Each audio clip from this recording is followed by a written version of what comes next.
4.5 साल में हम देखें तो राजस्थान में क्या कार्य हुआ है, सिर्फ और सिर्फ भ्रष्टाचार। उनकी खुद की सरकार के लोग खुद की ही सरकार पे आरोप लगाते हैं। पेपर लीक हो गया तो उस बच्चे को इतनी निराशा लगती है कि कई बच्चे आत्महत्या तक करने को मजबूर हो जाते हैं। ये सरकार घोटाले की सरकार है। किसानों के वादे भी पूरे नहीं हुए, मुख्यमंत्री भी वही है, उनको आत्महत्या तक मजबूर किया जाता है। कई सालों तक रिपीट नहीं होगी ये सरकार।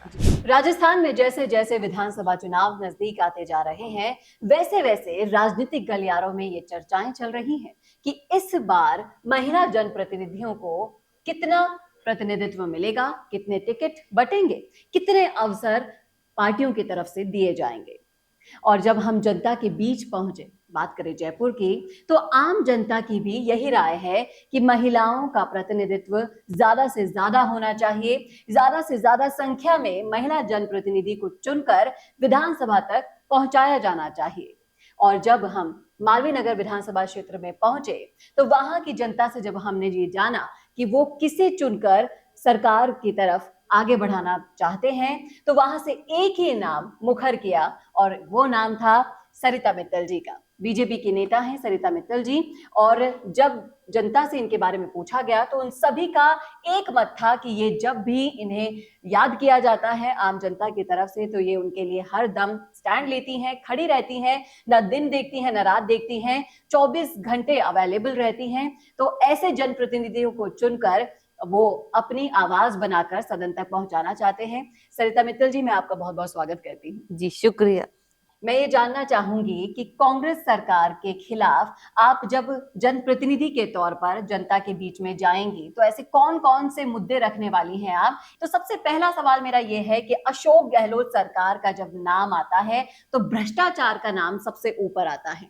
अगर आप पिछले 4.5 सालों को उठाकर देखेंगे, इनके कार्यकाल को उठाकर देखेंगे, तो एक भ्रष्टाचार सबसे बड़ा मुद्दा पनपा है। इस पर आपकी क्या राय है? इन 4.5 साल में हम देखें तो राजस्थान में क्या कार्य हुआ है, सिर्फ भ्रष्टाचार का। गहलोत सरकार ने जनता पर ध्यान न देकर अपने आप को मजबूत बनाने में और अपनी सरकार को बचाने में पूरा समय लगाया।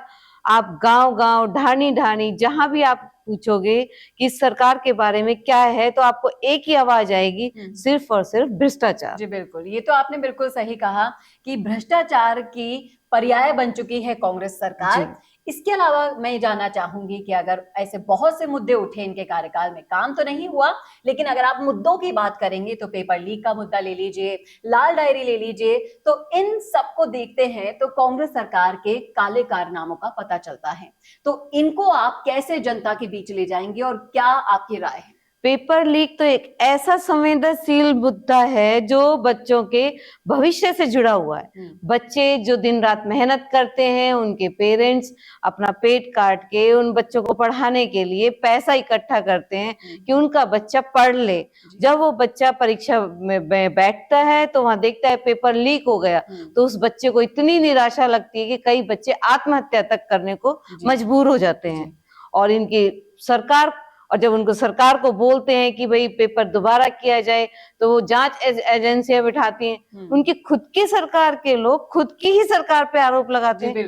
इससे बड़ा सबूत क्या होगा कि ये सरकार घोटाले की सरकार है। जी बिल्कुल मैम, ये आपने बिल्कुल सही कहा कि जब उंगली उनके अपने ही कार्यकर्ता और नेता उठा रहे हैं तो इससे बड़ा सबूत तो जनता के सामने क्या ही होगा।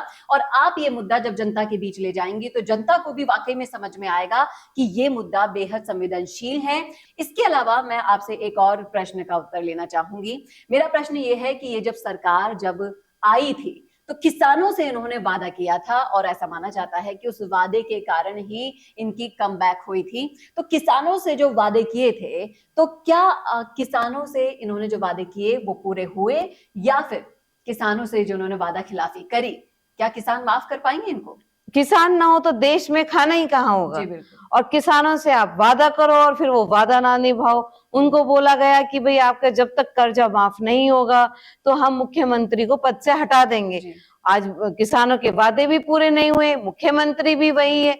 उनको एक छोटी सी राहत के रूप में, ऊंट के मुंह में जीरा के बराबर में थोड़ा सा राहत दी है, और उनके जमीनों को नीलामी करके उनको आत्महत्या तक मजबूर किया जाता है। ऐसी इन्होंने किसानों की हालत कर दी है जो कि अन्नदाता है हमारा, अन्नदाता है। और उनसे जो वादा खिलाफी की है, आपको क्या लगता है कि वो इसका जवाब जरूर देंगे? आने वाले जनता चुनाव जरूर इसका जवाब देगी। जी। जनता भोली भाली नहीं है, ये सोशल मीडिया का जमाना है, जनता सब देख रही है और अगले चुनावों में क्या वो कई सालों तक रिपीट नहीं होगी ये सरकार। ये तो थे वो मुद्दे जो आप जनता के बीच ले जाएंगी। मैं आपसे जानना चाहूंगी कि आप बीजेपी से हैं और जनप्रतिनिधि बनकर सदन तक पहुंचना चाहती हैं, आम जनता के लिए काम करना चाहती हैं, और जनता भी यही चाहती है कि कोई जो उनका प्रतिनिधि बने वो सिर्फ और सिर्फ उनके मुद्दों को उठाए, उनके हितों के लिए काम करे। तो आपका विजन क्या है, ये भी दर्शकों को बताएं।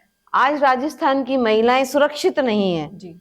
मैं उन महिलाओं की आवाज बनकर सदन तक पहुंचाऊंगी, और हमारी सरकार ऐसी सरकार नहीं है, जो वादा करेगी वो सरकार पूरा निभाएगी। जी। वादा करके वादा खिलाफी हम नहीं करेंगे, जो हम जनता से वादा करेंगे उसको हम पूरा करेंगे। और हम भी यही उम्मीद करती हैं कि जनता भी ऐसे ही जनप्रतिनिधियों की तलाश में है कि जो असल में वादे कर 5 साल के लिए गायब ना हो जाए और ग्राउंड लेवल पर काम करने के लिए उनके लिए तैयार रहें, क्योंकि जनप्रतिनिधि का काम ही यही होता है, क्योंकि वो आपको कीमती वोट देते हैं, तो उन वोटों के बदले में आप उनके लिए पूरे 5 साल सेवा करें, उनका काम करें और उनकी जो तकलीफें हैं वो दूर करें।